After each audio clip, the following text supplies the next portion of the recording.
away from Trump's involvement in the Epstein files. By the way, the incomplete release of the Epstein files up to this point, Donald Trump has mentioned 5,391 times. 5,391 times. Yeah. And not one word about even asking the president to voluntarily come up and answer questions, but I'll yield to you. I think it's really important to remind the American people about the timeline of President Trump's involvement here. We all know he ran for the presidency in 2024, saying he was going to release the files. Shortly after being sworn in, his attorney general claimed to have a binder with the client list, and she was going to release the files. At some point, very quickly, President Trump changed his tune. He started doing everything in his power to prevent the release of the files. We know, based on reporting, the Attorney General told him that he was mentioned in the files. We now know thousands of times he's mentioned in the file. So I think we you know, thousands of times because he released the files. Half of them. He released half of them only when he was forced to, after doing everything in his power to prevent it. Is there an update on the Clintons? And I can share an update. The good news, Mr. Chairman, I think we'll be able to go through door number one that I outlined in my opening statement. I understand that the Clintons have agreed to appear for depositions and have agreed to the terms that you laid out in your most recent letter. Are you aware of that? No. Yeah. Well, if that's the case. Somehow the media and the Democrats get the correspondence way before we do. My understanding is that their attorneys reached out to you. Your staff has it, Yeah, Mr. Chairman. You better check with your staff. But if that's the case, why are we doing this then?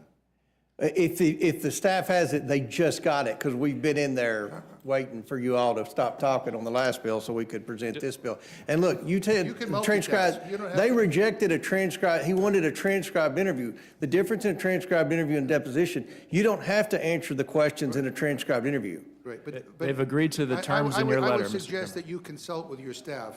Maybe Mr. Walkinshaw can maybe make sure that you're. Yeah, we'll make sure you My get it. understanding is that your staff has been notified of this. If they've been notified, it's been in the last 15 minutes. Mr. Correct. McGovern, yeah, Mr. McGovern, it just has come out in the last, I just received your note. In the last 2 the minutes. last- Right, well, then, Yeah. can we save it? Can we save all? No, all no, the- no. Just because we're right, going to well, have to review this and look at this. And look, this sets a bad precedent. So every time we issue a subpoena, and what Mr. Walkinshaw does not say is the Democrats made the motion for all these subpoenas. This was a Democrat motion, and a majority of the Democrats on the committee voted for we this wanna subpoena. hear from everyone. So you're trying to say it's wanna hear from partisan, everyone. and it's not Reclaim partisan. my time, Madam Chair.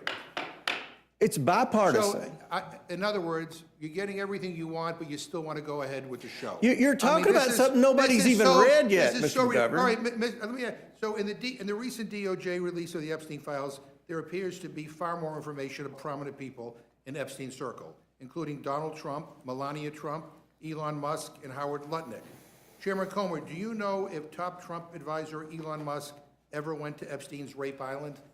I haven't seen any evidence that he had. Do you know? But, Trump- look, if anybody that's been to the island, especially if I they went to the reclaim my island time. after he's convicted, Madam Chair, we're I mean, interested in I talking to reclaim my them. time. Do you know if Trump advisor Steve Bannon ever went to Epstein's rape I island? don't keep up with Steve Yes, sir. Bannon. All right, do you know if Trump's Commerce Secretary, Howard Lutnick, ever went to Epstein's rape island? He has said he went to the island with his wife and kids and would never go back. He went somewhere. I don't know if it's the island, but he went somewhere with Epstein. He said that before. Yeah, so you don't want to subpoena them? Or don't you care to learn if they? ever I've went to subpoenaed the Wait, former wait. Republican Attorney General Bill Barr for a hard-hitting deposition, and we subpoenaed Alex Acosta, who served in the Trump administration. subpoena any- How many Republicans did Jamie Raskin subpoena when he has? How So many the answer is no. Republicans did the So the answer Democrats is no, you subpoena? don't care. I This is a reclaim- bipartisan investigation. it's my That's time, why a Madam majority of Chair. Democrats I'm sorry. on the Oversight I'm Committee sorry. voted for this. It's my time, Mr. Chairman Chair. Comer, You Chairman. can spread all the propaganda you want in your committee, but it's my time in this committee, and I'm asking the questions. So the answer is no, that you're not going to subpoena. I don't even know these what the people. question is. It was very, are you going to subpoena Howard Lutnick or Steve Bannon or Elon Musk? We'll subpoena anyone that the evidence leads us Is that to. yes?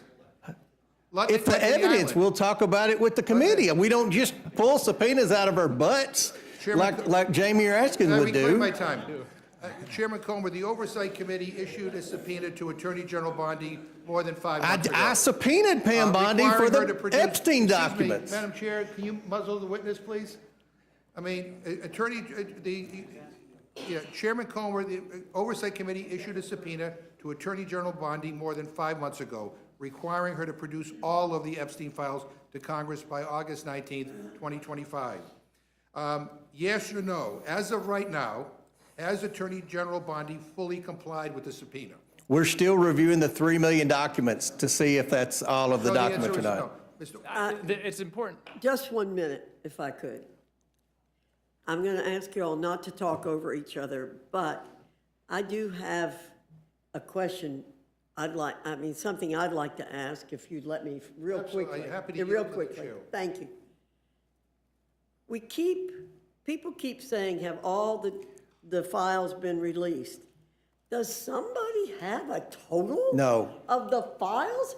How is anybody ever going to know how many files Madam there Chair, are? when this started, Mr. 5 or Walker? 6 months ago, it was suggested that there were between 100 and 300,000 files. We've already had released over 3.1 million files. Okay, now, Mr. Mr. McGovern. Walkinshaw, why don't you respond, The please? direct answer to your question, Madam Chairwoman, is yes, we do have a number. And we have a number because the Trump administration, the Deputy Attorney General, Todd Blanche, said there are 6 million files. They collected 6 million files. Now, he says they over-collected, so they've only released 3 million. The law does not allow them to subjectively determine that 3 million of the Epstein files that are in his possession, which he said were over-collected. Mr. McGovern, though, asked a question about the Oversight Committee's subpoena and the Attorney General's compliance with that subpoena. That's separate from the release of files that we've seen publicly, because the Oversight Committee's subpoena does not have the same list of allowed redactions that the legislation that we all voted for has. She's produced to this committee only 30,000 pages of documents, not 3 million, not 6 million. She's out of compliance with the subpoena and not following the law requiring the release of all 6 million documents. But can we talk about this? I'm interested in getting I to a am too. number. So, well, I'm curious, okay, so she's released over 3 million, you said, Mr. Chairman. She just released 3 million in addition to the I don't know, 30-something thousand a few months ago. And Mr. McGovern, you said we know the number? Is that what you said? Mr. The Deputy Attorney General, Todd Blanche, President Trump's former Right. personal lawyer, said that there are 6 million files. He's choosing to release only 3 million, and he's choosing to heavily redact that 3 million. So should we hold Pam Bondi in contempt? What she is turning over documents, and what they said is they turned over documents, every document that they're legally required to turn over. I don't think she's complying with the subpoena. That She's they're certainly not complying with the law. allowed by law to turn over. Well, all right.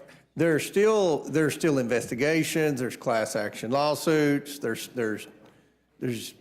a lot of Yeah, legal stuff still taking place with this, but we want the documents. We want everything. We're reviewing the 3 million. I don't think anybody can say with honesty they've read all 3 million of them. We're pouring through them as quick as we can.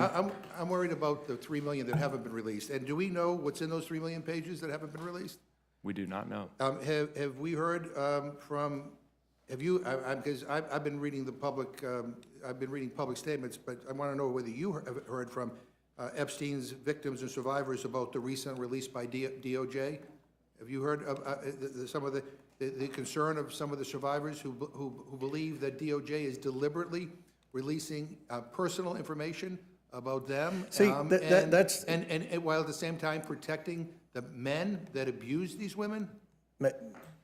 You want to answer? Have you, It's deeply concerning. I mean, look, the most recent release, we heard from the Department of Justice that they couldn't follow the law because they were taking so much time to carefully scrutinize the files and ensure they did the appropriate redactions to protect the survivors. And then we hear from survivor after survivor after survivor after survivor who was revealed in the release. So they delayed the release to protect the survivors, so they say, And then they failed to protect the survivors when they released half of the files that the law And the requires. interesting thing is that the names that really weren't released are the perpetrators, are the people who abused these women. So again, they victimized, again, the survivors, and they're protecting the people, who abused them. I got to say that, Republicans on the Oversight Committee have moved swiftly to hold the Clintons And Democrats. in criminal contempt. Yet several Republican members of the Oversight Committee notably refused to comply with congressional subpoenas from the January 6th committee. Maybe, Chairman Comer, do you think your own members should have been held in contempt and prosecuted? So I'm glad you asked that question, because there's been a lot of speculation in our Minnesota fraud investigation that there may be a Democrat member from Minnesota that net worth has significantly increased. What we found out, we can't investigate other members. That has to be the Ethics Committee. So if there was an issue with the January 6th committee subpoenaing members of Congress, which I've been told we're not supposed to do, then they should take it up with the Ethics Committee, because that's their sole purpose, is to investigate other members.